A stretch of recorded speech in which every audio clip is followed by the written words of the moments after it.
So, para sa video na to, ituturuan ko kayo ng quotient at product rule. So, unahin natin ang product rule. So, may example tayo na x squared times x plus 1 raised to 3.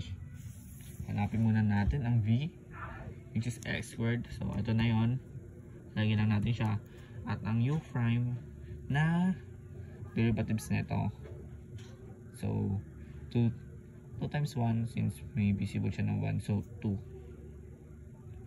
Tapos ang v naman nito, just ito lang din. So, copyhin lang natin sa derivatives nito. So may formula tayo dito guys. So, hindi ko na ipapakita dito yung formula.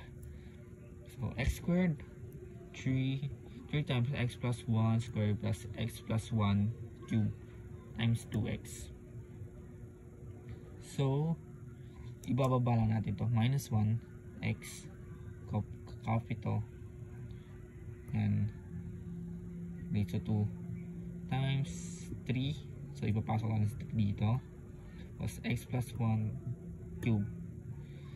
So, bago yon, isolve muna natin to. So, ayan. So, magiging ganito na siya.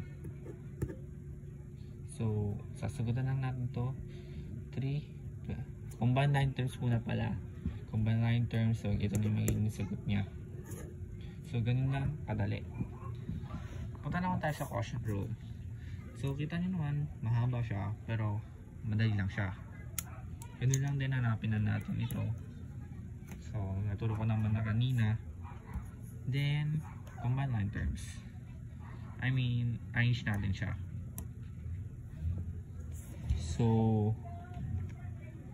first step,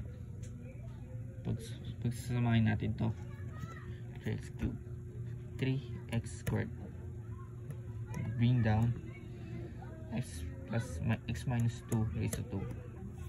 So, ayan, bring down lang din to.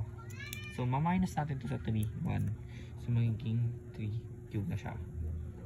Then, solve na natin to. So, cancel natin to. So, minus natin tong dalawa to. Tapos, ito, okay na pala to. Then, ito na yung sagot. Ganun lamang kadali.